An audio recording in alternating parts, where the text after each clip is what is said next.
Batman is officially one of the best Batman films ever made.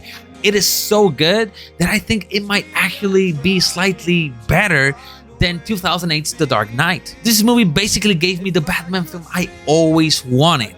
It takes a step back from being this huge action blockbuster and instead gives us a more grounded approach to the character and the story, just like in Christopher Nolan's trilogy. The Batman takes place in Bruce Wayne's early career as Batman, when everybody fears him and the police still doesn't trust him. And more importantly, when Batman is still kind of a novice and still not in his full element like in other stories or movies. This Batman is basically at a point in his life similar to Bruce Wayne in Batman Begins, where he is still full of hatred and vengefulness, but at a later stage when he already has adopted the no-killing rule. As it almost did me. What stopped it? Vengeance. That's no help to me. Why, Bruce? Why could you not avenge your parents? All these years I wanted to kill him. Now I can't.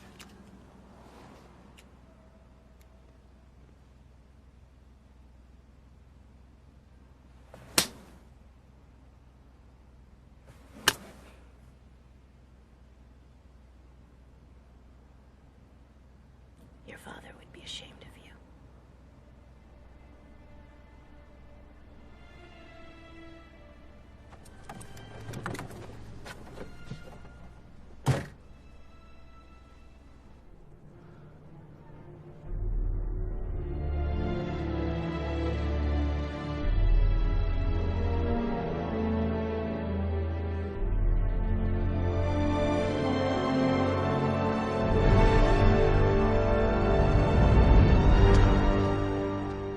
Therefore, this version of Batman is halfway there, knowing what he wants to do, but later realizing he should be more than just vengeance. Which reminds me of Batman's quote in Batman Begins. Inside, I am more.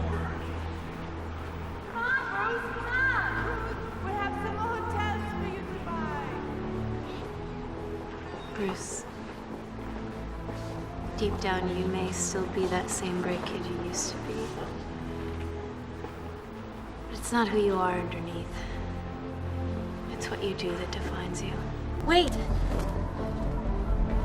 You could die. At least tell me your name.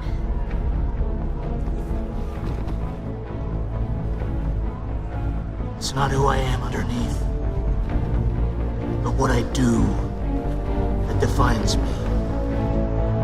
Bruce?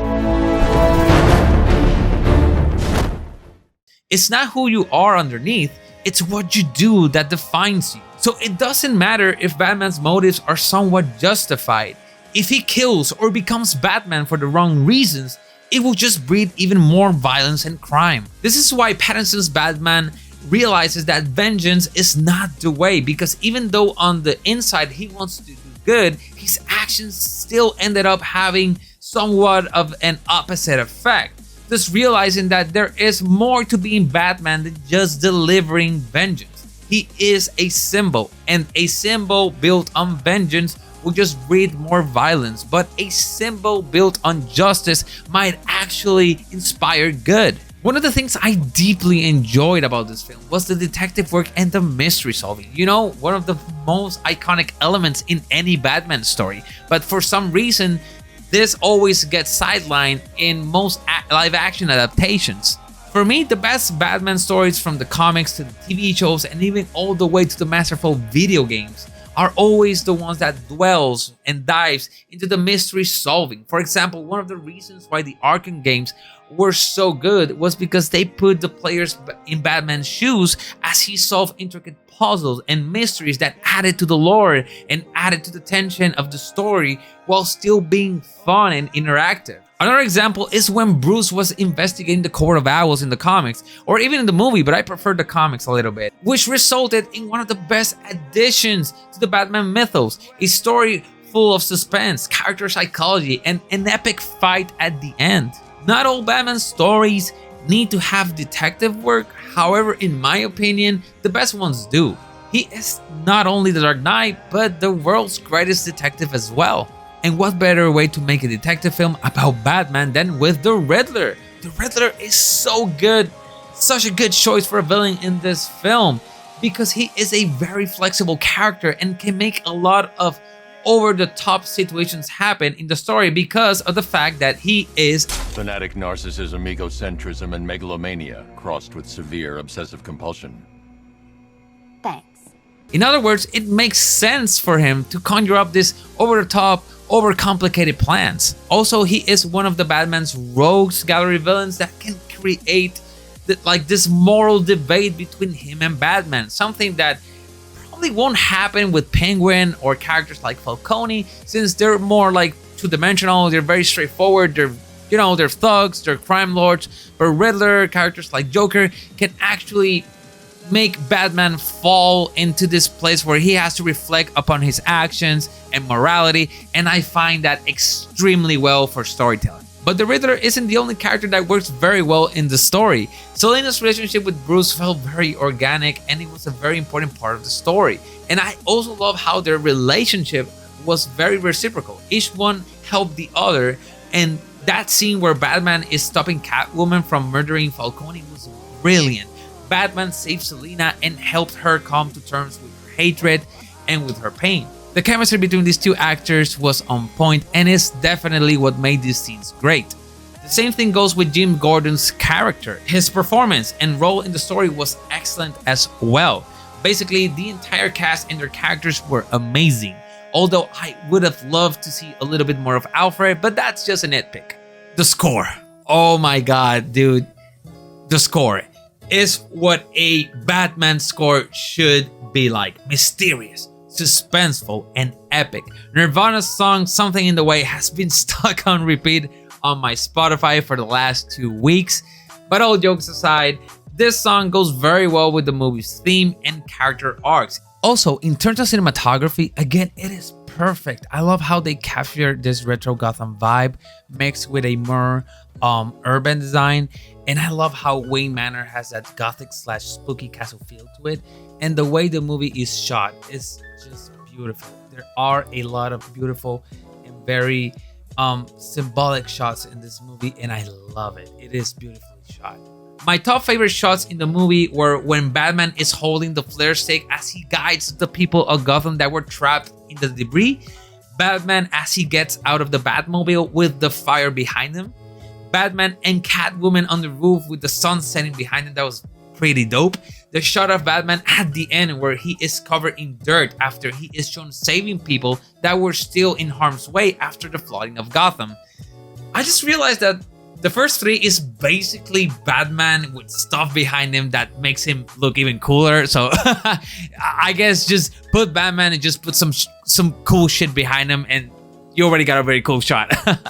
And this scene I just mentioned leads me to my next point. The fact that Batman not only figured out that vengeance wasn't the only way, but realizing it as he is working alongside the people of Gotham in daylight in order to save and serve the people of Gotham was just masterful. Yes, kicking bad guys in the Tucci is fun as hell, but as a Puerto Rican that lived through a natural disaster when Hurricane Maria struck and devastated our island in 2017, I can assure you that putting yourself out there and helping people with no homes that are injured mentally and physically is the most mother effing wholesome shit you can do in the world. Seeing my favorite superhero ever taking a break from ass kicking and just helping people in need that have lost their homes, and through that realizing that he should be more than vengeance and hinting towards justice was just beautiful to witness. The scene where Batman is holding an injured woman in his arms as he delivers her to the rescue team, and seeing how she later holds onto Batman's arm as she is being placed upon the rescue bed and he just stays still, understanding what she is going through and letting her be in the moment, almost made me cry. That was just beautiful. That no words had to be spoken, nothing had to be done, just letting the moment sink in, the pain, the reality, but the reassurance of hope. Oh my god, that was okay. Yeah, let's go to the next one. So things that can make me cry aside, the way the themes are handled in this movie is just so good, and the symbolism is everywhere. Although it is going to be its own video, I'll give some examples. Number 1, Riddler's plan of flooding Gotham is a parallel to the Bible story of Noah's Ark, where God was going to flood the earth because mankind became too evil and corrupt. And so in both that story and in this movie, flooding is used as a way to wash the sins of the world. In this case, Gotham's. This one's a little bit more straightforward. The youth at the beginning who had his face half painted, well, it represents just that. How his morality is split, and thus why he is not evil like his gang, and why he struggles to rob the man they were assaulting at the beginning of the movie, where Batman later arrives to save him. But it also explains why he was still somewhat willing to do it. Also, could he be Duke Thomas? Basically, Duke Thomas is a character that made his debut in Zero Year, a comic storyline where Bruce is in his early days as Batman, and Riddler destroys the city. Wait, what? Of course, this movie takes a lot of inspiration from Zero Year, a very good read, a very good comic book, written, I think it was by Scott Snyder, and I think Greg Capullo was the artist. Basically, early New 52 for Batman, one of the very good Batman stories, a very good Batman story that introduces the Riddler as the main antagonist. Very good, and this movie obviously takes a lot of inspiration from that. It was just genius. So yeah, Batman Zero Year is a very good read, and I recommend it if you want to catch up on some other Batman stories, and more importantly, to see the source material that inspired this movie, because it is very apparent. It is there, right? And it's a very good read. So I really recommend it. So in terms of Duke Thomas, whether he might be Duke Thomas or he might be Lucius Fox's son, for me, it works either way, as long as both of these characters become the Signal or become Batwing in case of Lucius Fox's son. The Batman, a wonderful film that successfully gives us another new take on the character, while still being faithful to the source material. And although the runtime is a little bit too long, towards the end I got a little bit tired. 3 hours is a lot, but the story, the cinematography, and the score more than make up for it. This new Batman universe is shaping up to be one of the best additions to the Batman franchise yet, perhaps even surpassing Christopher Nolan's trilogy. Can't wait to see what the sequel has in store, because the possibilities are endless. And so I give The Batman a 9 out of 10. Amazing movie. I would have loved to give it a 10 out of 10, but that 3 hour, mark, it was just a little bit too much. I still enjoyed it, by the way. I think the movie used every ounce of that 2-3 hour runtime accordingly. It's just that 3 hours is a lot. It gets tiring, but it is such a good film, such a good Batman film, such a good film in general. I really, really enjoyed it, and I'm super hyped to see what happens. There's a lot of shit they can introduce into this new universe of Batman, like Court of Owls, new sidekicks, a lot of stuff. We already saw the Joker late into the film. Well, he was teased, but it was still amazing. And this film has a lot of potential. And Pattinson, you did it. Matt Reeves, you did it. Robert Pattinson, you are a great actor. Not my first choice as Bruce Wayne, not gonna lie, in terms of the look department, but your acting was sublime. It was just very good. Very respectful for the character. I enjoyed your performance, and I want to see more of it. So yeah, The Batman, go and see it if you haven't.